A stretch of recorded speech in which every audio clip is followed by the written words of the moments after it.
Hello everyone, welcome back to our channel. আশা করি তোমরা সবাই খুব ভালো আছো।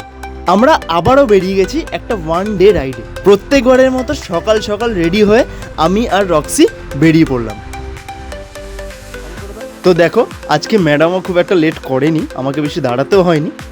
আগের বার যখন জয়পুর রাইডটা করেছিলাম তখন ফেরার সময় খুব প্রবলেম হয়েছিল, তাই জন্য এইবারে ঠিক রাইডে যাওয়ার আগে রক্সিতে করিয়েছি একটা মডিফিকেশন। দেখা যাক কতটা হেল্পফুল। না, আগে থেকে একদমই জানাবো না তোমাদের, আগে আমি নিজে দেখব যে এই মডিফিকেশনটা ঠিক কতটা ওয়ার্থ ইট, তারপরে আমি তোমাদেরকে জানাবো। ও, তোমাদেরকে তো এখনো জানানোই হয়নি আমরা কোথায় যাচ্ছি। আজকে যাচ্ছি আমরা নদিয়ার মায়াপুরে। আমি এয়ারপোর্টের সাইড দিয়ে যেতে যেতে পুরো টাইপ ক্যামেরাটা অন করে রেখেছিলাম, যাতে যদি একটা কোনো প্লেন টেক অফ করতে বা ল্যান্ডিং করতে দেখতে পাই, বাট পেলাম না। তো আমরা চলে এলাম বারাসাত। তো দেখতে হবে সবাই কোথায় দাঁড়িয়েছে। বলেছে তো ডিবাবির সামনে দাঁড়াবে, কারণ আমি ডিবাবি চিনি না।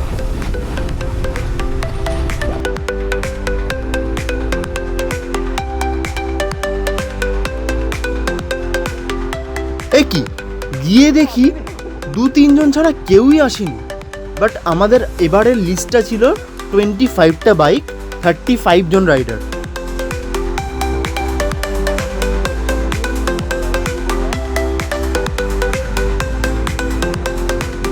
তো আমরা বারাসাত দিবাপির সামনে ঠিক আধ ঘন্টা ওয়েট করেছিলাম। ওখান থেকে আরও 7 জন রাইডার অ্যাড হলো। তোমরা জাস্ট দেখো কি সুন্দর লাগছে রাস্তাটা। আমি আর বেশি কথা বলবোই না, তোমরা জাস্ট এনজয় করো।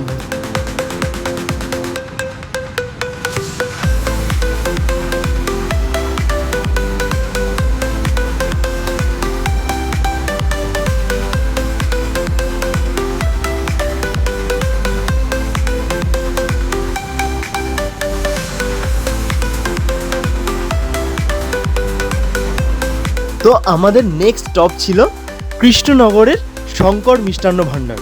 খাবারের দাম একটু বেশিই ছিল, বাট খাবারটা ছিল অসাধারণ।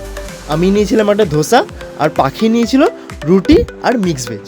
সেদিন সকালবেলা যখন বেরোলাম আমরা, ওয়েদারটা ছিল খুব সুন্দর, কিন্তু যত বেলা হচ্ছে গরম তত বাড়ছিল। চলো তোমাকে আমাদের বাইকের লাইন আপটা দেখাই। আজকে একটু কম আছে, বাট আছে। এই যে রক্সি,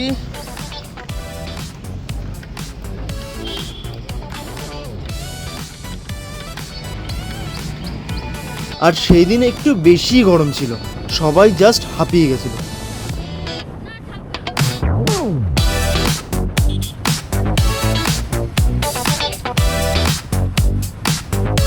তো আমরা কোনো মতে গিয়ে পৌঁছালাম মায়াপুর।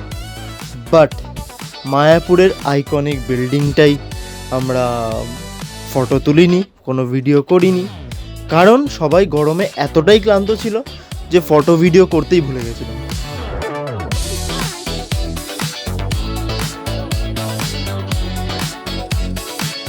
তারপরে আমরা ওখান দিয়ে ভোগের টিকিট কাটি, আমরা ভোগ খাই। খেয়ে কিছুক্ষণ ওয়েট করে আমরা আর গরমে থাকতে পারছিলাম না, সবার শরীর খারাপ হয়ে যাচ্ছিল, তাই আমরা বেরিয়ে পড়লাম। কিন্তু বাড়ি ফেরার সময় মাথায় খেলে গেল একটা আইডিয়া। আমরা সবাইকে টাটা বাই বাই করে আমরা নিয়ে নিলাম একটা ছোট্ট রাইড টান।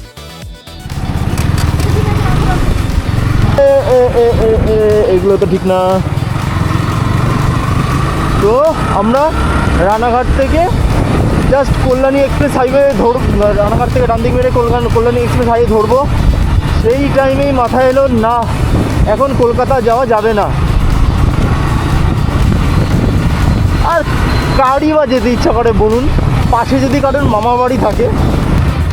তো যখনই আমি মামা বাড়ি গন্ধ পেয়েছি, তখন যেন শরীর আরও দিচ্ছিল না। তো আমরা সবাইকে টাটা বলে জাস্ট ঢুকে গেলাম মামা বাড়ির গলিতে। মামা বাড়ি গেতে কেউ জানে না যে আমরা আসছি। একবার বলেছিল যে চলে আয়, কাছাকাছি আছিস, কিন্তু আমরা বলেছিলাম না না না, আমরা যেতে পারবো না। তো এখন গিয়ে তোমাদের মামা মামি ভাই সবারই রিয়াকশান দেখাবো, দেখো সবার রিয়াকশান কেমন হয়। হ্যাঁ, ওই যে ভাই দাঁড়িয়ে আছে, ভাই তো অবাক। হ্যালো গাইজ, আমরা গো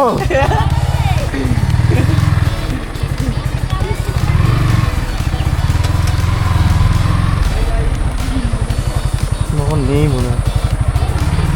হ্যাঁ,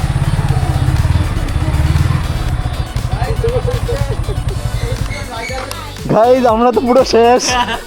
ওরে গরম ছিল আজকে গো, 4টে, ভোর 4টে মায়াপুর গেছিলাম। হ্যাঁ, তো মামা বাড়িতে আমরা সেই দিন ভাই বোনরা মিলে অনেক অনেক অনেক মজা করলাম। বিকেলবেলা বাজারে গিয়ে ফুচকা খেলাম।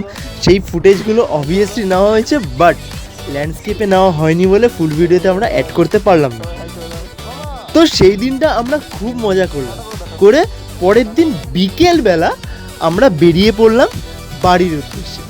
ওয়েদারটা ছিল ভীষণ সুন্দর, ঝিরিঝিরি বৃষ্টি পড়ছিল, আর আমরা দুজন রেনকোট পরে বেরিয়ে গেছিলাম বাইক নিয়ে।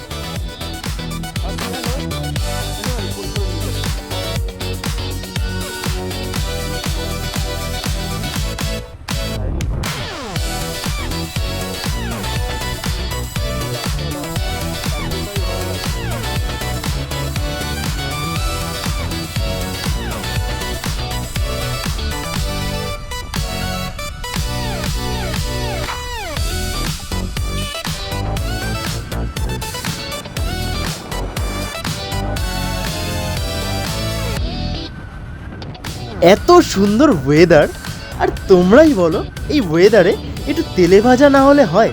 আমরা রাস্তার সাইডে একটা তেলে ভাজার দোকান থেকে দাঁড়িয়ে গেলাম।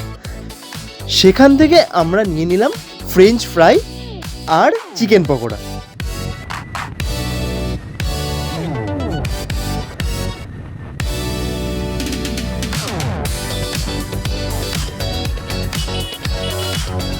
হ্যাঁ, এইবারে বলি, রক্সিতে করানো মডিফিকেশানটা সত্যি কাজে এসেছিল। আমরা আগের বারের তুলনায় অনেক বেশি বাইক চালাতে পেরেছিলাম এবারে।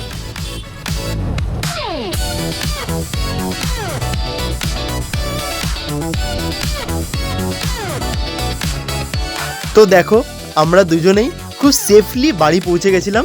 চলো, এই ভিডিওটা আর বেশি লম্বা করব না। এই ভিডিওটা যদি তোমাদের ভালো লেগে থাকে অবশ্যই একটা লাইক করো, আর এরকম ভিডিও আরও পেতে হলে চ্যানেলটাকে অবশ্যই সাবস্ক্রাইব করো। তো দেখা হচ্ছে নেক্সট ভিডিওতে। টাটা।